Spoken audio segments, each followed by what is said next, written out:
اعوذ باللہ من الشیطان الرجیم بسم اللہ الرحمن الرحیم الحمد للہ رب العالمین والصلاة والسلام على اشرف الخلائق اجمعین سیدنا و سید الاولین والآخرین حبیبنا و حبیب الہ العالمین امام المرسلین و خاتم النبیین شفیع المذنبین و رحمت للعالمین ابی القاسم المصطفى محمد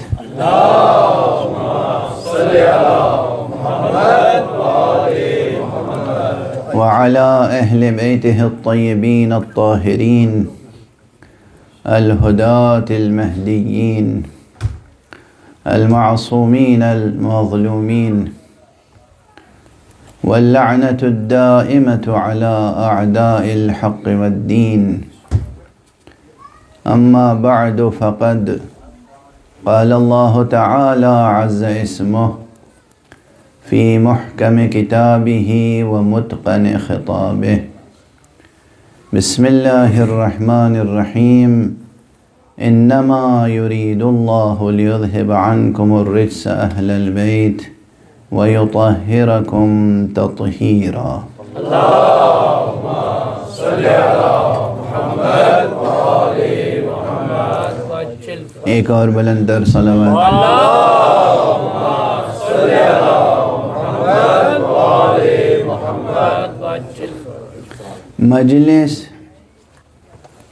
مجلس ذکر حضرت زہرائے مرضیہ ہے. سبحان اللہ سبحان اللہ. مجلس ذکر حضرت حورائے انسیہ ہے.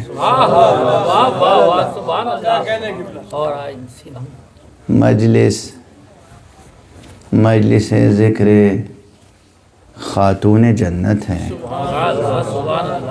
مجلس ذکر دختر اسلام بھی ہے، مادر اسلام.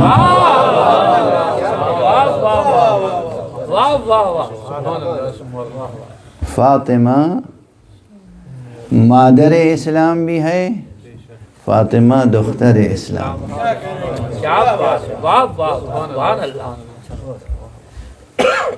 فاطمہ ہے، اور سوائے خدا اور رسول خدا اور ولی خدا کے کوئی فاطمہ کا مرتبہ سمجھ نہیں سکتا. قرآن مجید میں اس سے پہلے ابھی پرسوں کی ایک تقریر میں عرض کر چکا ہوں کہ قرآن مجید میں حضرت زہرا سلام اللہ علیہا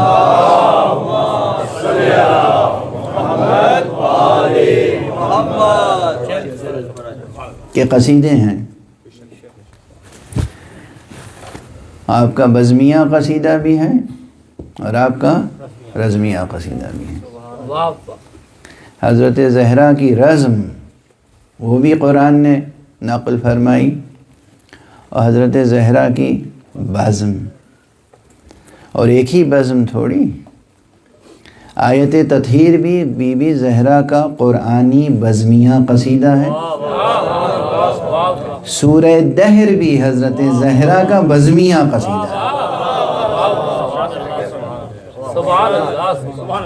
سورہ دہر. اور اسی لیے میں عرض کرتا ہوں کہ اس میں اگر انسان قرآن مجید کو اس نگاہ سے پڑھے جو نگاہ صرف اور صرف مکتب ولایت میں پروان چڑھتی ہے، تو اسے اندازہ ہوگا کہ قرآن مجید میں انوار عصمت زہرا کی تجلیاں کہاں کہاں آئی ہیں.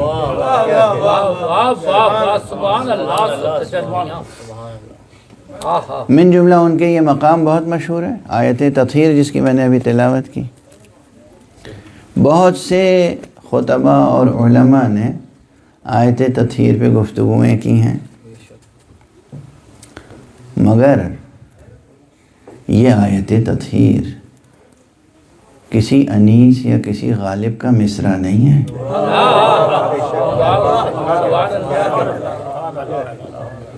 یہ خالق کلام کا کلام ہے. تو اس کی گہرائی میں جو مطالب ہیں وہ کبھی ختم ہونے والے نہیں ہیں. ماشاءاللہ بزم میں علماء تشریف فرمائیں. کثر اللہ امثالہم، پروردگار ان کو سلامت رکھے اور ان کے امثال، ان جیسے اور علماء ہماری قوم کو عطا فرمائے. ان کی اپنی خدمتیں ہیں، پروردگار ان خدمتوں کو قبول فرمائے، ان کے دست و بازو مضبوط فرمائے. ان کی موجودگی میں چند علمی نکات کی طرف بھی اشارہ کرنے کی جسارت کروں گا. آیت تطہیر سے متعلق جو بحثیں ہیں یہ تو مسلم ہے، ہمارے نزدیک یہ مسلم ہے. یہ کسی بھی بحث اور کسی بھی سوال سے بلند و بالا ہے یہ بات کہ آیت تطہیر کس کی شان میں ہے. سبحان اللہ سبحان اللہ. تو ہمارے نزدیک تو یہ بات مسلم ہے. اب بحث صرف اس لیے کی جاتی ہے کہ اور حضرات جو اس میں طرح طرح کے گوشے نکالتے ہیں ان کا بھی جواب دے دیا جائے.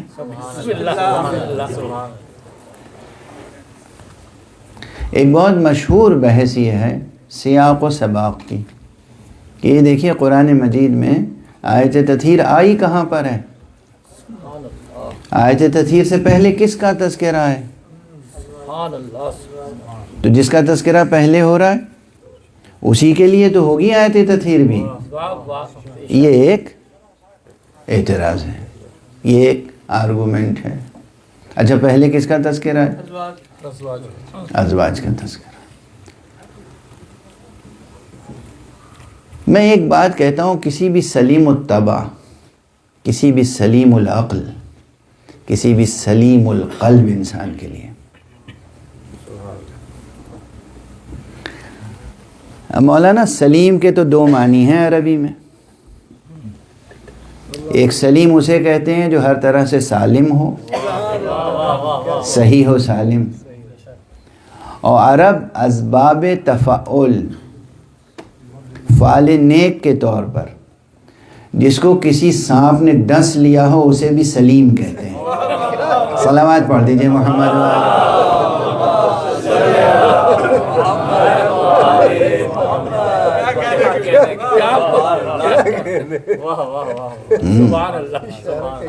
جو لوگ عربی زبان کے ساتھ عربی کلچر کا مطالعہ کرتے ہیں، عربی تہذیب، وہ جانتے ہیں کہ کسی کو سانپ نے ڈس لیا ہو تو اسے کہتے ہیں سلیم. سبحان اللہ. تو میں اس سلیم کی تلاش میں نہیں ہوں. یہ اور بات ہے کہ ہمارا یہ بیان سن لے تو کوئی اس سلیم، وہ سلیم بھی شفایاب ہو سکتا ہے.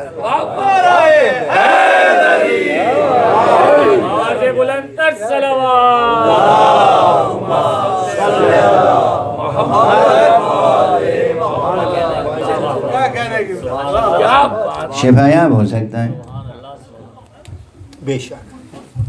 اچھا وہ سلیم کون ہو سکتا ہے؟ یہ جو زمین پہ رینگنے والے مار ہیں نا، یہ الگ ہوتے ہیں. یہ اتنے خطرناک انسان کے لیے نہیں ہوتے. وہ جنہیں مارے آستین کہتے ہیں. زمینوں میں رینگنے والے اور زمین کی بلوں میں رہنے والے سانپ خطرناک نہیں ہوتے ہیں. زیادہ خطرناک وہ ہوتے ہیں جو آستینوں میں رہتے ہیں. اور ان سے بھی زیادہ خطرناک وہ سانپ ہوتے ہیں جو انسان کے وجود کے اندر اس کے نفس کے اندر جو خلل واقع ہوتا ہے اس خلل میں پلتے ہیں.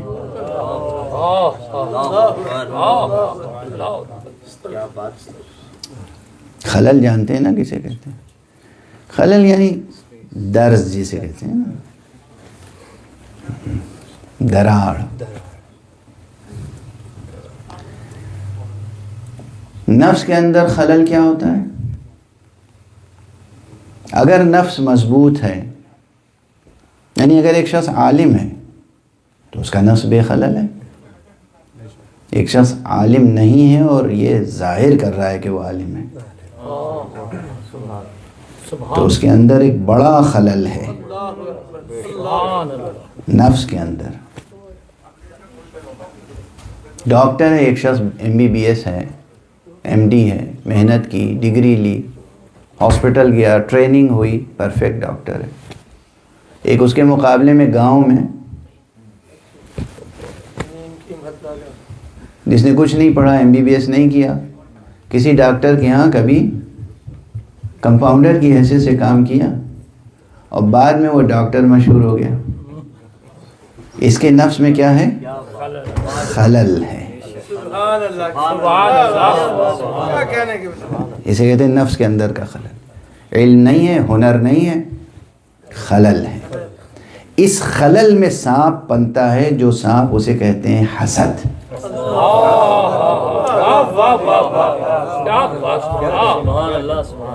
اس بل میں نفس، زمین نفس کی بلوں میں جو سانپ پلتا ہے اسے کہتے ہیں حسد. اور اس کا زہر غیر کو نہیں، خود اس کی ذات کو ختم کر دیتا ہے.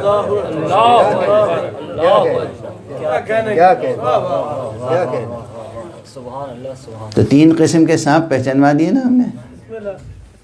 ایک وہ جو یہ زمین کی بلوں میں رہتے ہیں، ایک وہ جو آستینوں میں رہتے ہیں، ایک وہ جو نفس کے خلل میں رہتے ہیں. تینوں سے بچنا لازم ہے. تینوں سے اپنے ایک صلوات پڑھ دیجئے محمد.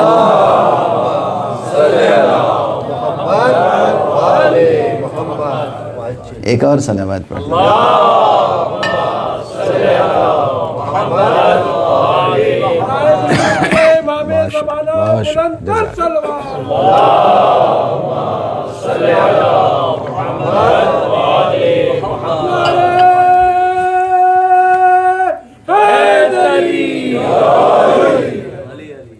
جوانوں، بچوں، یاد رہے گی یہ بات؟ تینوں قسم کے سانپوں سے بچنا ضروری ہے. یہ جو زمین میں ہے یہ بھی، یہ جو آستین میں ہو سکتے ہیں یہ بھی، یہ جو آپ کے اپنے نفس میں ہوتے ہیں. اور سب سے بڑا اژدہا زہریلا جو انسان کو تباہ کر دیتا ہے، بحیثیت انسان ترقی اسے نصیب نہیں ہوتی، وہ ہے حسد. انسان کو بھی تباہ کر دیتا ہے، ایمان کو بھی تباہ کر دیتا ہے، عبادتیں رائیگاں ہو جاتی ہیں حسد میں. تو کوشش کرو کہ نفس اتنا مضبوط ہو کہ اس میں کوئی خلل نہ رہے. سبحان اللہ، سبحان اللہ. نفس میں دراڑیں نہ پڑی ہوئی ہوں. سبحان اللہ. اور اس کے لیے میں اپنا پرانا جملہ دہرا دوں اس وقت، اور وہ یہ ہے کہ جہالت مٹانے سے مٹ جاتی ہے، چھپانے سے چھپتی نہیں. سبحان اللہ، سبحان اللہ. تو ہمیشہ کوشش یہ کرنا کہ جہاں احساس جہالت کا ہو، جہالت مٹانا، عالم سے حسد میں مبتلا نہ ہو جانا. یہ نہ کرنا کہ ہم تو اپنی جہالت تو مٹائیں گے نہیں، لیکن جو عالم ہے اس کی مخالفت کریں گے. عموماً معاشروں میں خلفشار اسی وجہ سے ہوتا ہے. اسلام میں خلفشار اسی وجہ سے ہوا.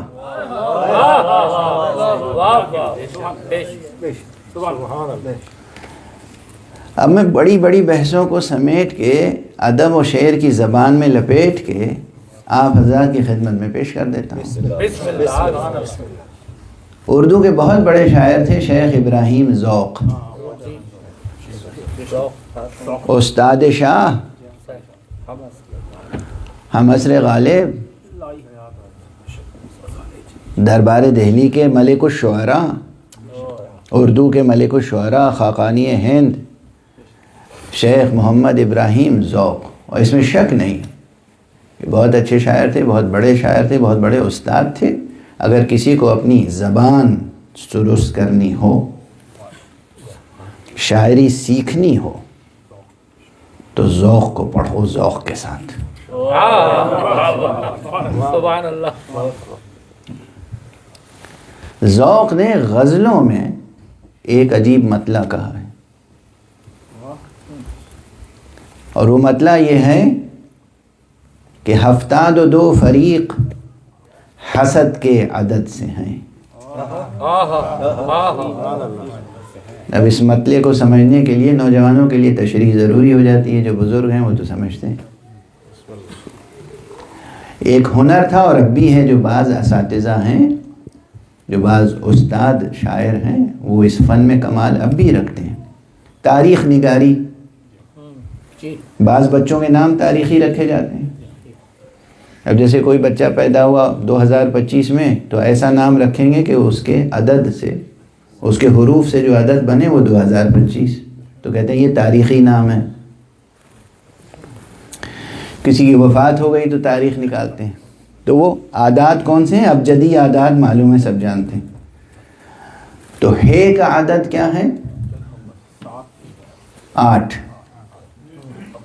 ہے کا 8، سین کے 60 اور دال کے 4، کتنے ہوئے؟ ارے اتنا مشکل تھیورم ہو گیا یہ۔ ابے سین کے 60، ہے کے 8 68 اور دال کے 4 72 ہو گیا نا؟ سمجھ میں آئی بات؟ حسد کا عدد ہی 72 ہے۔ اب وہ کہتے ہیں کہ ہفتاد و دو فریق حسد کے عدد سے ہیں۔ یہ جو مسلمان 72 فرقوں میں بٹے ہیں، یہ حسد کی وجہ سے بٹے ہیں۔ اپنا ہے یہ طریق کے باہر حسد سے ہیں۔ صلوات پڑھ دیجئے محمد علیہ۔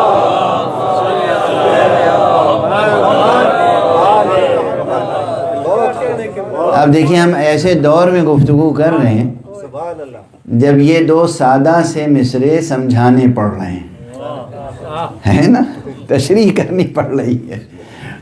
ایک وہ دور تھا کہ جب ذوق نے پڑھا ہوگا اور سنتے ہی لوگوں نے داد دی ہوگی، یعنی فوراً کمیونیکیٹ ہو گیا میسج، اور اب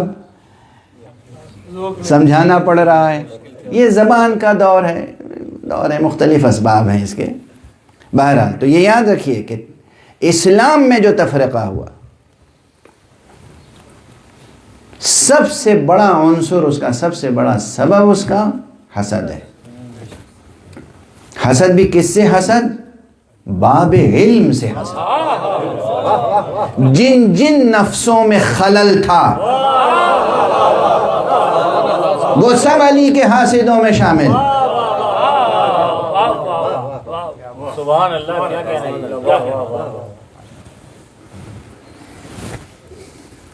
ہے۔ اور وہ سلسلہ اب تک چلا آ رہا ہے۔ یہ بات یاد دہانی کے طور پہ اس لیے ضروری ہے جہاں تک آواز پہنچے۔ انسان کو اپنے نفس کو مضبوط بنانا چاہیے۔ نفس کیسے مضبوط بنتا ہے؟ علم سے۔ صرف دو چیزیں، صرف دو چیزیں، صرف دو چیزیں۔ بھولنا نہیں آج کا یہ سبق۔ بسم اللہ۔ صرف دو چیزیں۔ یہ دیوار اٹھاتے ہیں آپ تو دو چیزیں ہوتی ہیں، ایک پتھر کے ٹکڑے ہوتے ہیں، اینٹیں ہوتی ہیں، اور ایک دو اینٹوں کو جوڑنے کے لیے نرم سیمنٹ یا مسالہ جو جس طرح کا بھی ہو، ٹھیک ہے نا؟ دو چیزیں ضروری ہیں۔ نفس کا قلعہ تعمیر کرنے کے لیے مضبوط دو چیزیں ضروری ہیں، ایک علم، ایک محبت۔ دو چیزیں اپنے اندر پیدا کرنے کی کوشش کرو، دو چیزیں حاصل کرنے کی کوشش کرو، ایک علم، ایک محبت۔ کبھی کسی سے نفرت نہ کرو اور کبھی جہالت کو پروان نہ چڑھو۔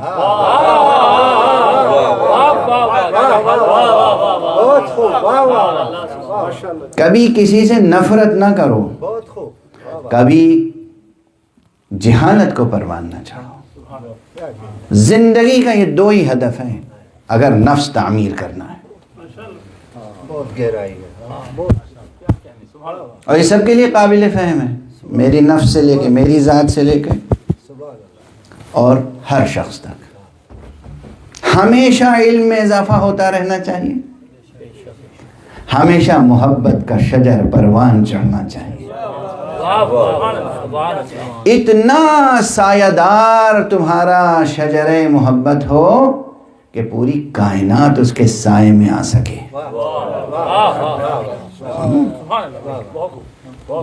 یہی وہ درس ہے جو ہمیں اس در سے ملا ہے جس در کا نام ہے در رحمت للعالمین، باب مصطفیٰ صلی اللہ علیہ وسلم۔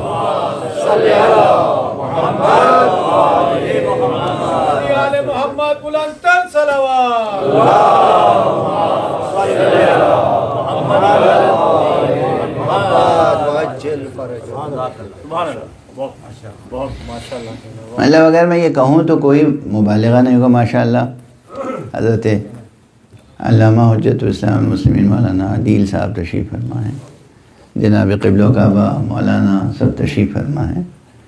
میں ان کے سامنے کہہ رہا ہوں اور اس میں کوئی مبالغہ نہیں ہے، کہنے کا انداز ایک ادبی جرأت و جسارت ضرور ہے، لیکن اللہ کی طرف سے اترنے والی تمام کتابیں، تمام صحیفے بشمول قرآن، اس سب کو اور تمام انبیاء اور ائمہ اور اولیاء کی تعلیمات کو، ان کی نصیحتوں کو، ان کی وصیتوں کو، سب کو سامنے رکھ کے اگر نچوڑو اور اس کا عطر معنی نکالنے کی کوشش کرو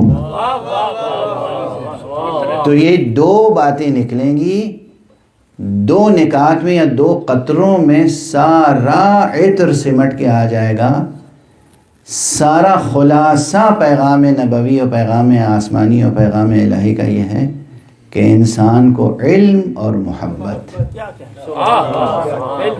یہ دو چیزیں ہمیشہ حاصل کرنے اور پروان چڑھانے کی کوشش کرنی چاہیے، سبحان اللہ، سبحان اللہ، ہمیشہ۔ تو کبھی کسی سے نفرت نہ کرو۔ کچھ چیزیں ایسی ہوتی ہیں کہ جن سے محبت ہو ہی نہیں پاتی، ان سے محبت نہ کرو۔ صلوات پڑھ دیجئے محمد میں۔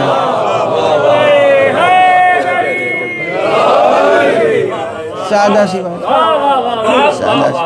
اب وہ ویسے ہی ہے جیسے ہم نے کہیں لاہور میں کبھی ہم نے شاید یہ مثال دی تھی، یہ الیکٹرک کرنٹ دوڑتا ہے نا، یہ انہی چیزوں میں دوڑتا ہے جو اس کے لیے گڈ کنڈکٹر ہوتے ہیں۔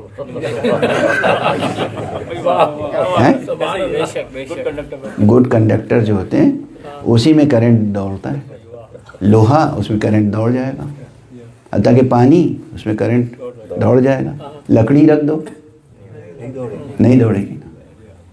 تو آپ جن سے محبت کی کرنیں جڑ ہی نہیں سکتی، ان سے ہم کیسے جوڑ سکتے ہیں؟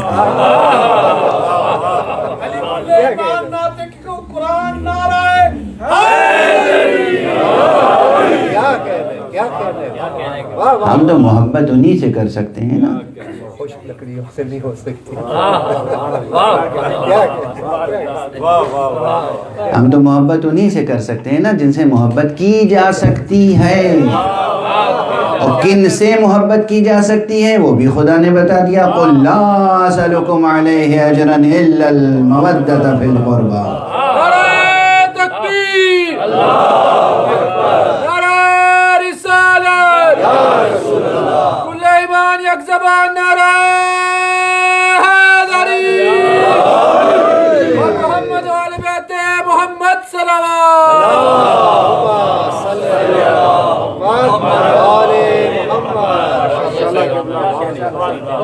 جزاک اللہ دو چیزیں ہدف زندگی بشر ہیں، علم اور محبت۔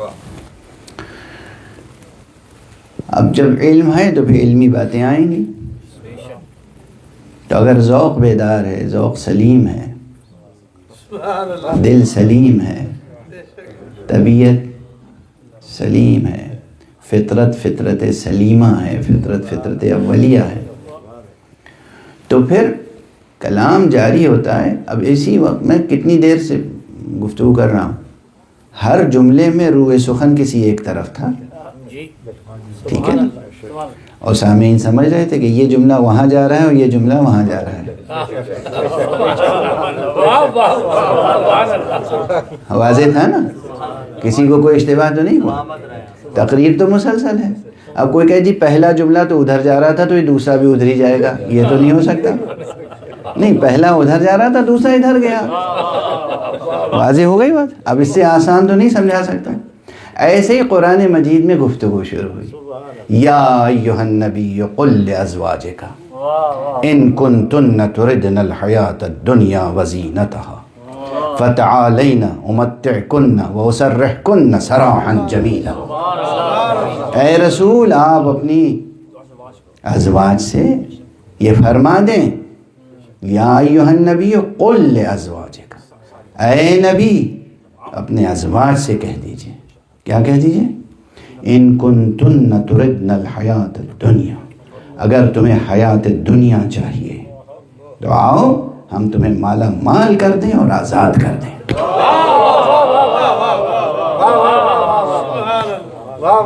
بیوی کو گویا، رسول کو گویا اپنی بعض بیویوں کے طلاق دینے کی اللہ نے اجازت یہیں دے دی، نہیں دے دی، نہیں دے دی اجازت۔ تہ دہتہ ہوتی ہے نا، بزرگوں کے کلام کا انداز ہوتا ہے نا۔ اب فرض کیجئے یہ بزرگوار ڈاکٹر صاحب تشریف فرما، انہیں معلوم ہے کہ مجھے فلانا مرض ہے، قند کا مرض ہے، ڈائبیٹک ہوں، اور سامنے بہت مٹھائیاں رکھی ہیں اور کچھ نمکین چیزیں بھی توازوں میں رکھی ہیں، تو اب یہ تھوڑی کہیں گے کہ مولانا ہرگز ادھر ہاتھ نہ بڑھائیے گا، یہ کہیں گے وہ نمکین پلیٹ اٹھا کے قبلہ مناسب ہوگا کہ آپ یہ نوش فرمائیں۔ سبحان اللہ، طریقہ یہی ہوتا ہے مناسب۔ اس کے معنی ہے کہ انہوں نے کہہ دیا کہ وہ نہ کھائیں، کلیئر، اس میں کسی اور ڈکشنری دیکھنے کی ضرورت نہیں ہے، کسی تفسیر کی ضرورت نہیں ہے، کسی تشریح کی ضرورت نہیں ہے۔ جب سامنے دو چیزیں ہیں، ایک ماہر ڈاکٹر نے کہا قبلہ آپ کے لیے مناسب ہے کہ یہ نوش فرمائیں، اس کے معنی ہے کہ اس نے کہہ دیا کہ یہ آپ کے لیے مناسب نہیں ہے۔ جب اللہ نے کہا کہ فتعالین امتعکن واسرحکن، آپ کہیے ان سے کہ ہم تمہیں دنیا کا مال دیں گے اور تمہیں آزاد کر دیں گے، اس کے معنی اللہ نے اختیار دے دیا۔ اور جب انہیں اختیار دے دیا اور کہیں روایت مل جائے کہ انہوں نے اپنا اختیار کسی اور کو دے دیا تو شک کرنے کی ضرورت نہیں۔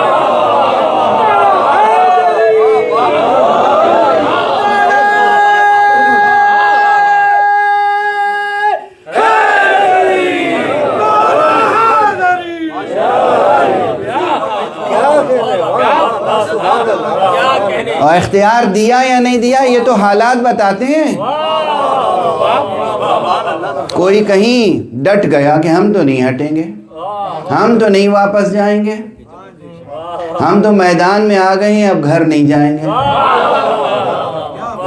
ایک کو بھیجا سمجھانے کے لیے، دو کو بھیجا سمجھانے کے لیے، تین کو بھیجا سمجھانے کے، اس کے بعد بس ایک جملہ کہا، میرے بیٹے حسن جا کے کہہ دو وہ اختیار جو رسول نے دیا ہے استعمال کر دوں۔ کیا کہتے ہیں؟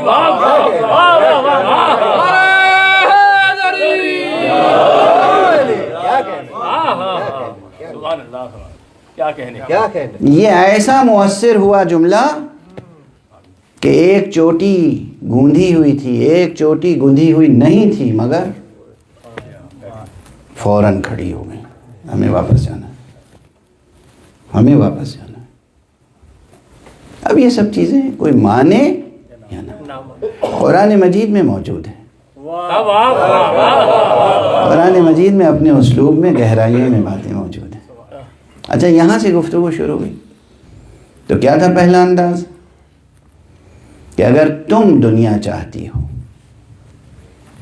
تو آؤ ہم تمہیں دنیا دیں گے اور آزاد کرو، اور اگر تم آخرت چاہتی ہو، رسول کی صحبت چاہتی ہو تو پھر یہ کرو، نماز پڑھو، زکوٰۃ دو، روزہ رکھو، مطلب گھر میں رہو، گھر سے قدم باہر نہ نکالو، زمانے جاہلیت کی زینتیں اختیار نہ کرو، پورا رکوع ہے نا۔ تو ایک تسلسل ہے، اور آتے آتے پھر ایک مرتبہ کہا گیا کہ انما یرید اللہ لیذھب عنکم الرجس اہل البیت ویطہرکم تطہیرا۔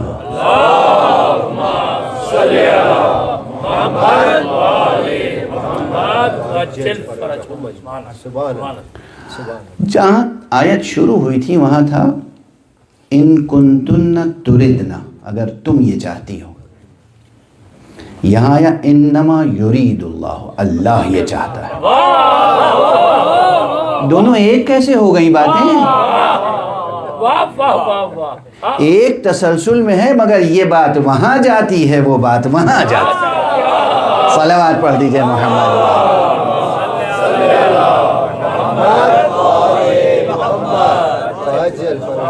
بہت خوب، واضح ہو رہی ہے بات، واضح ہو رہی ہے بات۔ اب اسے ذرا سا اور واضح کر دوں۔ ایک مثال، یہ مثال میں پہلے ممبر پہ دے چکا ہوں، مکرر عرض کر رہا ہوں۔ کوئی استاد ہو، چاہے وہ ابتدائی کا استاد ہو، چاہے وہ دانشکدے کی سطح کا ہو، چاہے دانشگاہ کی سطح کا ہو، اسکول کا ہو، کالج کا ہو، یونیورسٹی کا، ایک استاد ہے، اس نے سال بھر اسٹوڈنٹس کے ایک گروپ کو پڑھایا۔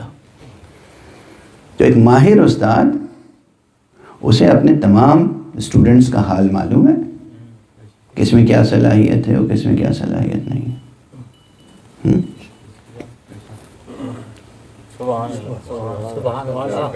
اس میں ایک ساتھ دو چیزوں کا جواب دے رہا ہوں، دو شبہے جواب دے رہا ہوں۔ یہ جبر و اختیار کا بڑا سوال ہوتا ہے، ڈٹرمنزم، ہم کیا سب کچھ طے ہو چکا ہے پہلے سے، ہم مجبور محض ہیں یا ہم مختار ہیں؟ انسان مختار ہے یا مسیر؟ تو یہ جو استاد نے پڑھایا، اسے سب کی صلاحیت کا علم ہے، کس بچے میں کتنا علم ہے، کتنی ذہانت ہے، کتنا حافظہ ہے، اسے پتہ ہے، سال بھر پڑھایا، بشرطے کہ پڑھایا ہو۔ آج کل تو استاد پڑھاتے کہاں ہیں، یہ ایک الگ المیہ ہے۔ یہ جو گلوبل سطح پہ جو زوال ہے علم و ادب و تہذیب کا، اس کے تو بہت سے اسباب ہیں۔ بہرحال جس نے پڑھایا ہو وہ جانتا ہے۔ اب وہ امتحان سے پہلے آ کے یہ کہے کہ بھئی دیکھو تم لوگ بتا رہے ہیں، پھر اگر تیاری کرو، یہ پڑھو یہ پڑھو یہ پڑھو تو کامیاب ہوگے، ورنہ تم جانو۔ اور دو تین بچوں کی طرف اشارہ کر کے کہے کہ دیکھو ان کو مت دیکھنا، ان کا تو ذمہ ہمارا ہے،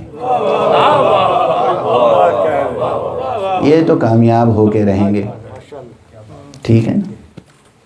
تو اب وہ جو کمزور لڑکے ہیں، اگر وہ فیل ہو جائیں تو کیا استاد کی غلطی مانی جائے گی؟ اور یہ جو پاس ہوئے ہیں ممتاز درجے سے، کیا اس پہ کوئی استاد کی عنایت خاص سمجھی جائے گی؟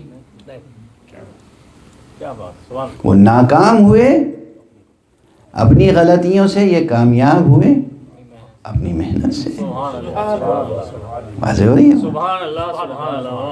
تو کبھی کبھی یہ ہوتا ہے کہ ایک ہی مجمع ہے لیکن اس میں تفاوت ہو جاتا ہے، مجمع کے ایک حصے کے لیے کوئی خطاب ہے اور دوسرے حصے کے لیے کوئی خطاب۔ اب خانہ نبی میں بہت سے افراد ہیں، مگر کچھ افراد ہیں کہ جن کے لیے اللہ کہہ رہا ہے کہ دیکھو اگر تمہیں آخرت چاہیے تو یہ کرنا یہ کرنا یہ کرنا یہ کرنا، اور جہاں تک ان کا تعلق ہے یہ تو ہم نے ذمہ لے رکھا ہے. ایک صلوات پڑھ دیجئے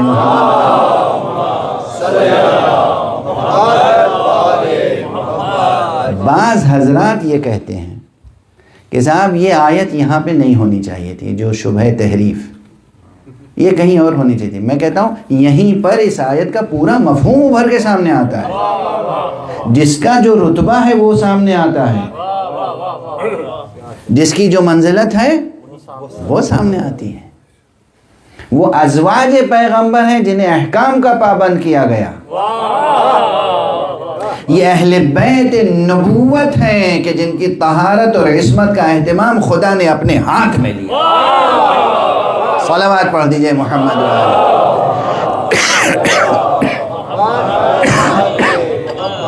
آواز بلند تر صلوات.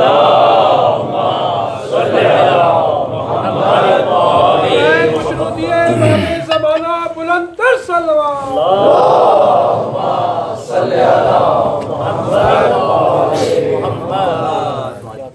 واضح ہے.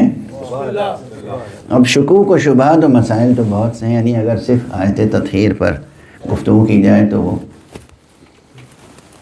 یعنی کم سے کم 30 مجلسیں تو چاہیے. لیکن مجھے جو کچھ آج ایک نشست میں ایک مجلس میں گزارش کرنا ہے وہ عرض کروں گا.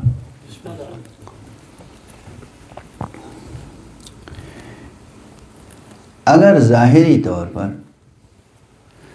یہ دیکھنا ہو کہ اہل البیت سے کون مراد ہے،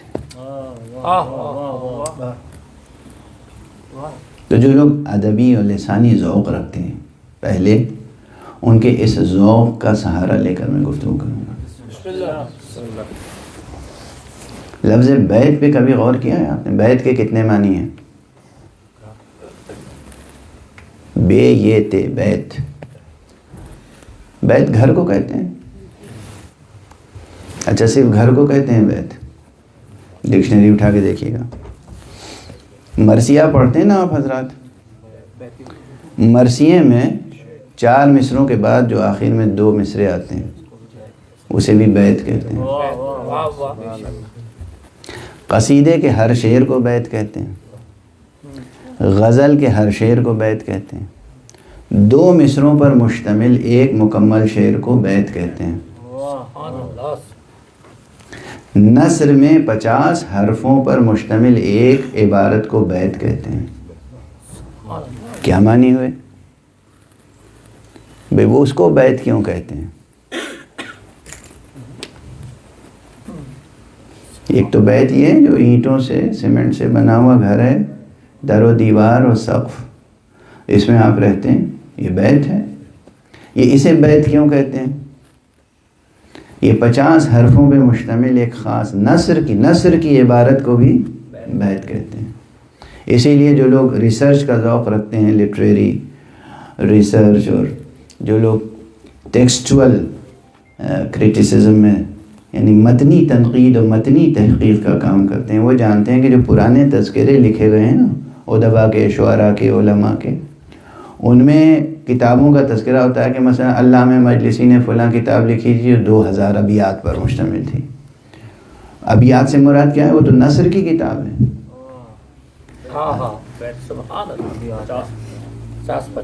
یعنی 50 حرفوں کی عبارتیں اس میں 2000 ہیں مثلا، تو اس سے ضخامت 50 ہے. جیسے آج کل کمپیوٹر میں آپ ورڈز گن لیتے ہیں، ایسے ہی اس زمانے میں یہ طریقہ تھا. تو 50 حرفوں کی ایک نثر کی عبارت، پروز کی عبارت کو بھی بیت کہتے تھے. سبحان اللہ، سبحان اللہ. 2 مصروں پہ مشتمل ایک شعر کو بھی بیت کہتے تھے. سبحان اللہ، سبحان اللہ. کیوں کہتے تھے؟ جیسے گھر میں آپ رہتے ہیں تو گھر ہے ظرف اور آپ ہیں گویا اس کے اندر مظروف. وہ ہے مکان اور آپ ہیں مکین. اس کے اندر رہنے والے مکین ہیں. یہ الفاظ کا ایک گھر بنتا ہے جس میں آپ کا خیال رہتا ہے. سبحان اللہ، سبحان اللہ. آپ کا مضمون، آپ کا مطلب، آپ کی بات معنی یہ ظرف معنی ہے، تو مشترک مفہوم کیا ہے؟ ظرفیت کا، ظرف، ٹھیک ہے نا؟ گویا بیت ہے ظرف، بیت کیا ہے؟ ظرف۔ البیت مطلق ظرف، البیت مطلق ظرف۔ ظرف کی کتنی قسمیں ہیں؟ موٹی موٹی دو قسمیں، ظرف زمان، ظرف مکان۔ اس کی مثال کیا ہے؟ مثلا یہ کہ اعلان یہ ہوا کہیں کہ مرکز اہل بیت میں بروز شنبہ 2 بجے دن میں مجلس ہوگی، تو بروز شنبہ 2 بجے دن یہ ہے ظرف زمان، اور مرکز اہل بیت یہ ظرف مکان۔ دونوں مطابق ہوں گے تو وہ عمل وہاں وجود میں آئے گا۔ سبحان اللہ۔ دونوں کی مطابقت نہیں ہوگی، آپ مرکز اہل بیت ہی آئیں مگر روز شنبہ کے بجائے روز یکشنبہ آئیں، مجلس نہیں ملے گی۔ روز شنبہ کے بجائے روز جمعہ آئیں، نہیں ملے گی۔ روز شنبہ آئیں لیکن 2 بجے کے بجائے آپ صبح 11 بجے آ جائیں یا رات کے 8 بجے آئیں تو مجلس نہیں ملے گی۔ دونوں کی مطابقت ہوگی تو وہ مقصود، گوہر مقصود اس ظرف میں ملے گا۔ یہ ایک الگ بحث ہے، اب یہ سب ذکر کر دیتا ہوں طلباء کے ذہن کو جھنجھوڑنے کے لیے، ٹھیک ہے؟ سبحان اللہ۔ ظرف زمان اور ظرف مکان۔ جب کہا مطلقاً البیت تو اس میں ظرف زمان بھی شامل ہے، ظرف مکان بھی شامل ہے، مکمل ظرف کا تصور ہے۔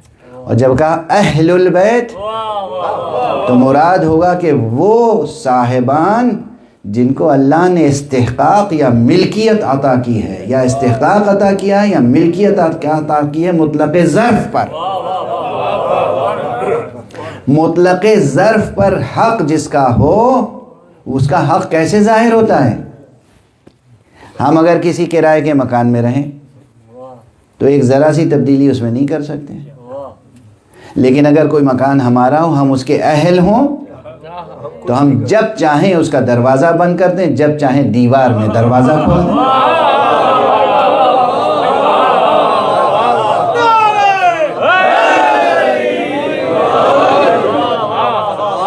جب چاہے دیوار میں شک کر دے۔ تو جو اہل البیت ہیں وہ ظرف پر، ظرف زمان و مکان، ظرف وجود، ظرف حیات پر مالکانہ تصرف رکھتے ہیں۔ اب میں بس ایک بات عرض کرنا چاہتا ہوں کہ جس کا جتنی لمبی چاہے فہرست بنانے کا بنا لے، جس کا جی چاہے جتنی لمبی فہرست بنا لے، ہمارے پاس تو پرکھنے کے لیے یہ ہے، ہم دیکھیں گے کہ کون خانہ کعبہ کی دیوار میں در بنا سکتا ہے، کون نہیں بنا سکتا۔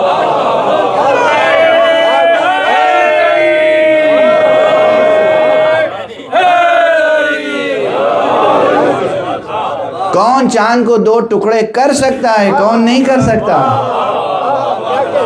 ظرف زمان پر اتنا تصرف کسے ہے؟ کون عصر کا وقت گزر جانے کے بعد دوبارہ پلٹا سکتا ہے؟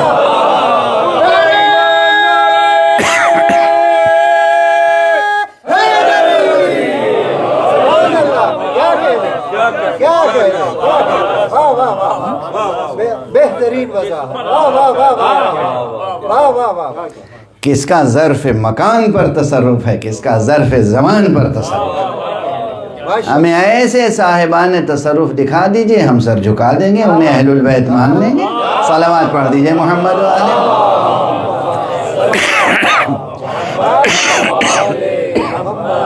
ایک اور صلوات پڑھ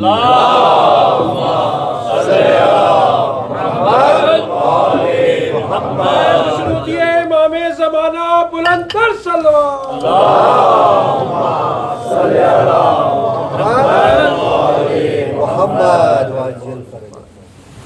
پرکھ ہے نا اچھی، سبحان اللہ، سبحان اللہ۔ نہیں فہرست بنا لیجیے، جتنی لمبی چاہے فہرست بنا لیجیے۔ ہمارے پاس ایک معیار ہے، کیونکہ قرآن نے لفظ کیا استعمال کیا؟ اہل البیت۔ تو جس میں ہمیں بیت کی اہلیت نظر آئے گی ہم اسے تسلیم کر لیں گے، اور جہاں بیت کی اہلیت ہی نہ ہو، واہ اور بس ایک لطیف سا جملہ، ادبی جملہ ہے، کہہ کے آگے بڑھ رہا ہوں. بسم اللہ بسم اللہ. اہل دل، اہل معرفت، اہل وجدان یہ جملہ ہدیے میں لے کے جائیں ہمارے پرکھنے کے لیے کہ کون اہل البیت ہے اور کون اہل البیت نہیں ہے. ہم تو یہ دیکھ لیتے ہیں کہ کون ویرانے کو چمن بنا سکتا ہے اور کون گھر کو بھی ویرانہ بنا دے. کیا کہتے ہیں؟ سبحان اللہ. ہاں ہاں ہاں واہ واہ سبحان اللہ. جو ویرانے کو گلشن بنا دے، جو ویرانے کو گھر بنا دے، جو ویرانے کو آباد کر دے، وہ ہے اہل البیت. جو گھر کو بھی ویران کر دے وہ اہل البیت نہیں ہو سکتا. سینکڑوں صفحے کا مضمون سمیٹ کے میں نے عرض کر دیا آپ کے سامنے. سبحان اللہ. جو ویرانے کو بھی چمن بنا دے. ویرانے کو چمن کون بناتا ہے؟ دونوں رخ ہیں، دونوں رخ ہیں. ایسا بھی تو ہوتا ہے کہ ویرانہ ہے، خاک اڑ رہی ہے، خاردار درخت ہے، کہنے یہی ممبر سجا دو.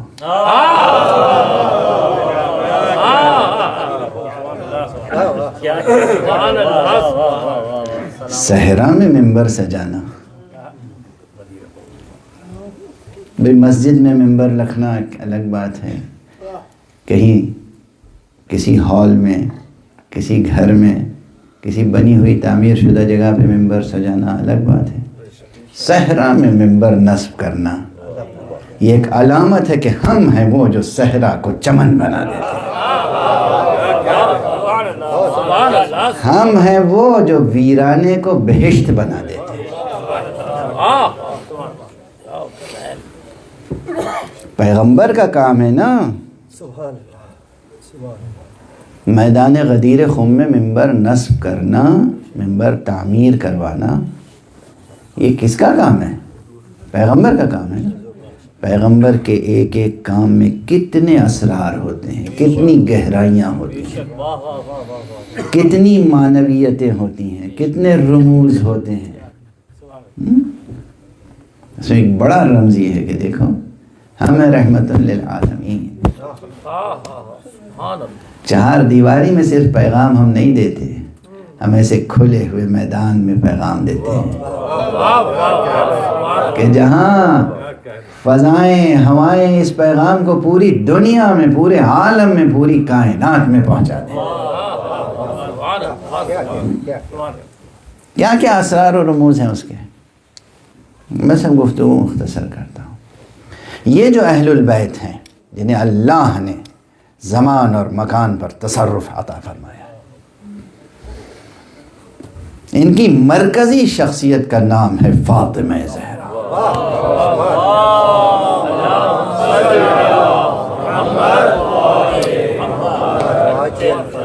مصطفیٰ کا مرتبہ اپنی جگہ، مصطفیٰ کا مرتبہ اپنی جگہ، اصل وجود مصطفیٰ کی ذات ہے، اس میں کوئی شک نہیں. لیکن فاطمہ کا یہ مرتبہ ہے کہ اسی اصل وجود نے کہا فاطمہ تو ام ابیہا، فاطمہ وہ بیٹی ہے جو اپنے باپ کے لیے ماں کا سا رتبہ رکھتی ہے. اس تعبیر پر فاطمہ برائے جمال زیبائے بی بی فاطمہ زہرا سلام اللہ علیہا بآواز بلند صلوات. اللہم صلی علی محمد وآل محمد. اسی لیے میں نے تو درک کیا ہے ان کا محضر. حضرت علامہ محقق آیت اللہ سید کاظم قزوینی، جنہوں نے کتاب لکھی تھی فاطمہ من المہد الی اللحد، انہوں نے اپنی اس کتاب کا آغاز عجیب جملے سے کیا ہے، فاطمہ و وما ادراک ما فاطمہ، یہ فاطمہ، وما ادراک من فاطمہ، فاطمہ، اور تم کیا سمجھو کہ فاطمہ کیا ہے؟ اور یہ تعبیر لی ہے کہاں سے انہوں نے؟ قرآن سے. لیلۃ القدر، وما ادراک ما لیلۃ القدر. اور امام صادق نے فرمایا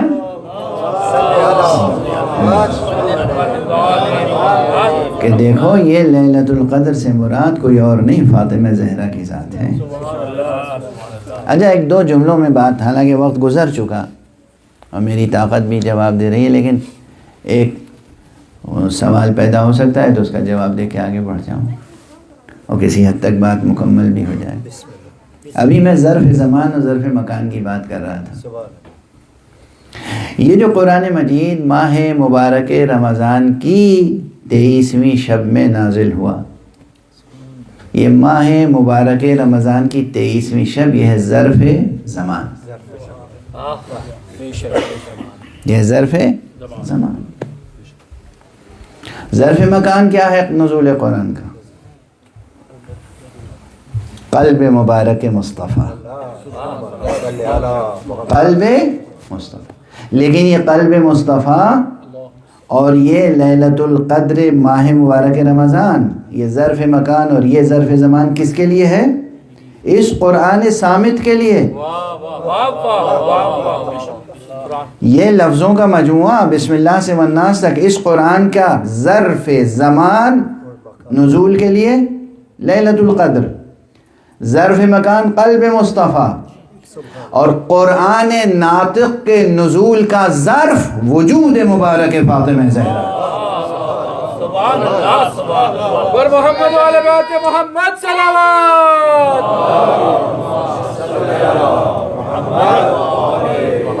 سبحان اللہ، سبحان اللہ، کیا کہنے، سبحان اللہ. یہ وجود مبارک زہرا ہے جو ظرف نزول قرآن ناطق ہے. حسن قرآن ناطق، حسین قرآن ناطق. سبحان اللہ. مصائب تو بی بی کے پڑھنے ہیں، مگر تسلسل کلام کو قائم رکھتے ہوئے اور مضمون کو مکمل کرتے ہوئے جملہ کہہ کے آگے بڑھوں گا، جو اب مشہور ہو گیا ہے، کئی جگہ میں عرض کر چکا ہوں یہ جملہ، کہ یہ جو ہم اس قرآن کو قرآن صامت کہتے ہیں اور وجود مبارک اہل بیت کو قرآن ناطق کہتے ہیں. اگر کسی کو سمجھانا ہو تو کیسے سمجھائیں گے؟ ویسے تو بہت سی دلیلیں ہیں، علمی دلیلیں ہیں، فلسفیانہ دلیلیں ہیں، ادبی دلیلیں ہیں، بہت سی دلیلیں ہیں، بلاغی دلیلیں ہیں. ایک بات جو سب کی سمجھ میں آ جائے، اس سے کہو دیکھو یہ قرآن صامت ہے. صامت کسے کہتے ہیں؟ جو خاموش رہے. ناطق اسے کہتے ہیں جو بولے. دیکھو یہ قرآن ابو یزید نے میدان صفین میں قرآن کو نیزے پہ اٹھایا تھا، مگر یہ قرآن خاموش رہا. یزید نے کربلا میں قرآن ناطق کا سر اٹھایا تھا، مگر وہ خاموش نہیں رہا. یہ تو تاریخ میں موجود ہے کہ یہ صامت ہے اور یہ ناطق. حسین قرآن ناطق کا نام، یہ قرآن صامت ہے، یہ قرآن ناطق. بس مجلس تمام ہو گئی.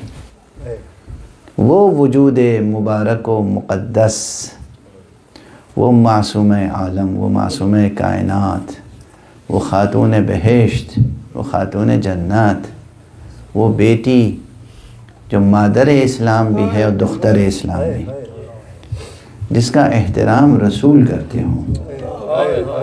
بس جائے ماتم یہ ہے کہ کیسی دنیا والوں نے اس کی بے احترامی کی.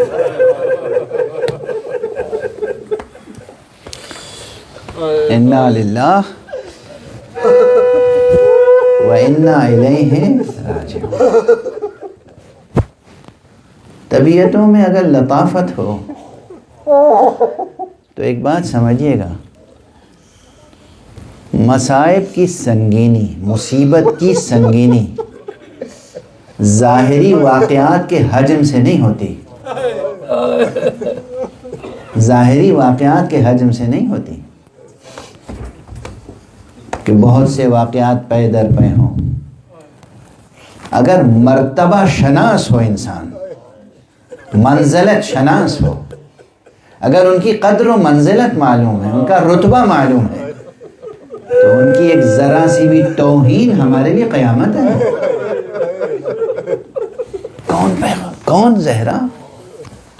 جب مسجد میں آتی تھی تو رسول خاتم النبیین اپنی جگہ سے کھڑے ہو جاتے تھے، چند قدم آگے بڑھتے تھے، بیوی کا استقبال کرتے تھے، بیوی کے ہاتھ کو بوسہ دیتے تھے.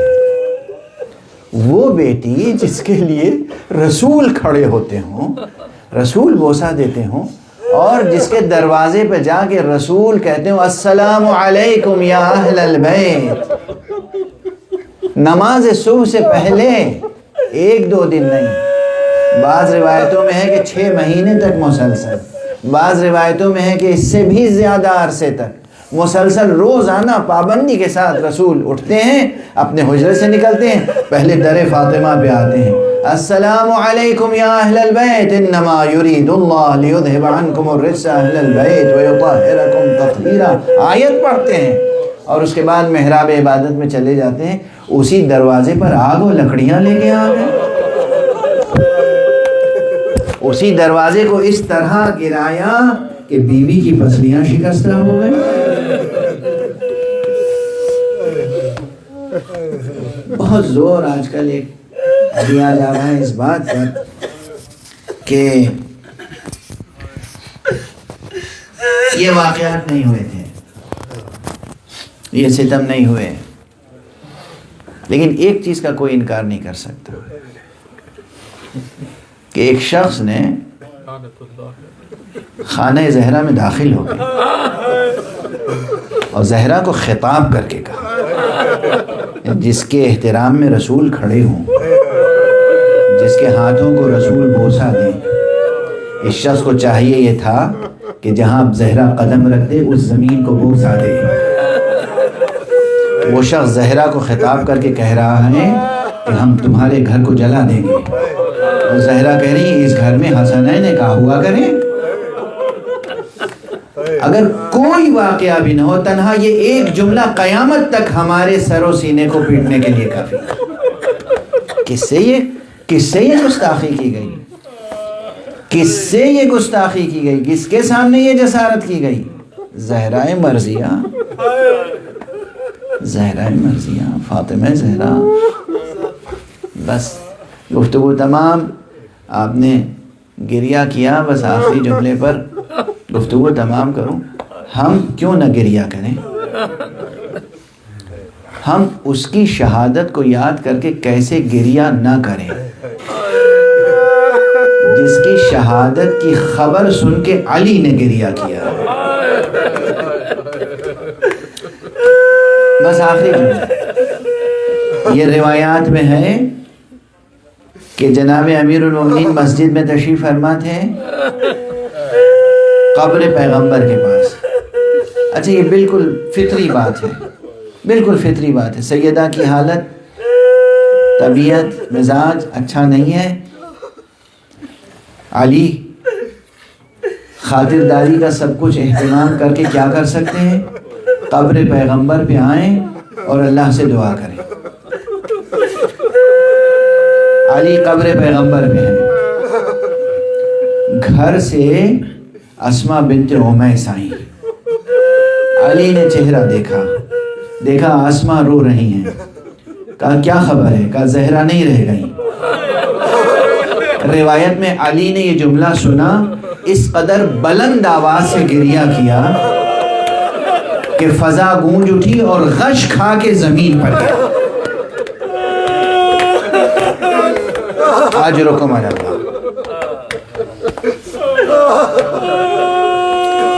جس بیوی کے غم میں علی جیسے شجاع اور صابر کو یہ صدمہ پہنچے کہ غشی طاری ہو جائے، اس کے لیے ہم کب تک ماتم نہ کریں گے؟ اس کے لیے ہم کب تک گریہ نہ کریں گے؟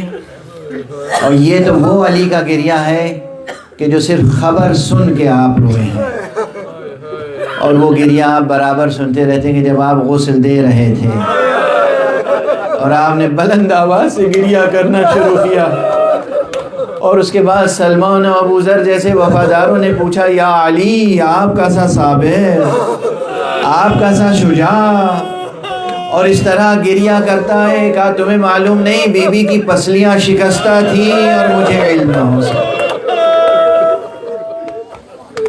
انا للہ و انا الیہ راجعون، انا للہ و انا الیہ راجعون، انا للہ و انا الیہ راجعون، رضا بقضائہ و تسلیما لامرہ۔ پروردگار ہمیں علوم قرآن اور معارف اہل بیت سے آشنا فرما۔ معبود پروردگار ہمارے سینوں میں ہمیشہ چراغ توحید روشن رہے۔ پروردگار ہمارے ہاتھوں میں ہمیشہ دامان ختم نبوت رہے۔ پروردگار ہمارے قدم ہمیشہ صراط مستقیم توحید و ولایت پر گامزن رہے۔ پروردگار ہمارے درمیان بہتر سے بہتر علماء کو پیدا کر دے۔ پروردگار جو علماء تشریف فرمائیں ان کی توفیقات میں اضافہ فرما۔ پروردگار مرجعیات رشیدہ کی حفاظت فرما۔ حضرت آیت اللہ سید سیستانی اور حضرت آیت اللہ سید علی خامنئی کو اپنی خاص حفظ و امان میں رکھ۔ پروردگار معبود اپنے ولی آخر کو اذن ظہور عطا فرما اور ان کے ہاتھوں سے اپنی رحمت و رافت و عدالت کا پرچم۔ ایک مرتبہ سورہ حمد و 3 مرتبہ سورہ اخلاص کی تلاوت فرما کے جن بزرگواروں کی کہ ایصال ثواب کی غرض سے یہ مجلس منعقد کی گئی، بحق حضرت زہرا ان کی شفاعت کے لیے دعا فرمائیں اور ان کی روحوں کو شاد فرمائیں۔ بسم اللہ الرحمن الرحیم۔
کیا حال یہ امت نے زہرا کا بنایا ہے، پہلو بھی شکستہ ہے، غربت بھی شکستہ ہے، پہلو بھی شکستہ ہے، غربت بھی شکستہ ہے، پہلو بھی شکستہ ہے، غربت بھی شکستہ ہے، پہلو بھی شکستہ ہے۔